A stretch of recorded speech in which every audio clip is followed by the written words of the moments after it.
যুক্তরাষ্ট্রের ওয়াশিংটন ডিসিতে অনুষ্ঠিত হতে যাওয়া ন্যাশনাল প্রেয়ার ব্রেকফাস্ট অনুষ্ঠানে যোগ দেওয়ার জন্য আমন্ত্রণ পেয়েছেন বিএনপির ভারপ্রাপ্ত চেয়ারম্যান তারেক রহমান। নবনির্বাচিত মার্কিন প্রেসিডেন্ট ডোনাল্ড ট্রাম্প এই আমন্ত্রণ জানান।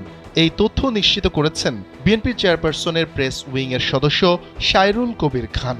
আমন্ত্রণ পাওয়া এই তালিকায় আরও রয়েছেন দলটির মহাসচিব মির্জা ফখরুল ইসলাম আলমগীর, স্থায়ী কমিটির সদস্য আমির খসরু মাহমুদ চৌধুরী। জানা গেছে আগামী ৫ ও ৬ ফেব্রুয়ারি এটি অনুষ্ঠিত হবে। মার্কিন কংগ্রেসের নেতৃত্বে জাতীয় প্রার্থনা প্রাতরাশ বা ন্যাশনাল প্রেয়ার ব্রেকফাস্ট অনুষ্ঠিত হয়ে থাকে।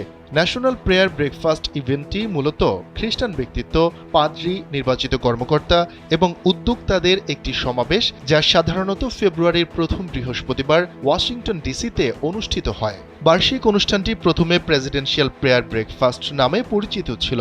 ১৯৭০ সালে এর নামকরণ করা হয় ন্যাশনাল প্রেয়ার ব্রেকফাস্ট। এর ইভেন্টে প্রার্থনা, রাজনীতি এবং ব্যবসা সহ সমসাময়িক গুরুত্বপূর্ণ বিষয় উঠে আসে। তাই এতে যোগদান মার্কিন প্রেসিডেন্টদের জন্য একটি প্রধান বিষয় হয়ে উঠেছে। প্রথমবারের মতো ১৯৫৩ সালে দেশটির প্রেসিডেন্ট ডোয়াইট ডি আইজেনহাওয়ার এই অনুষ্ঠানে যোগ দেন।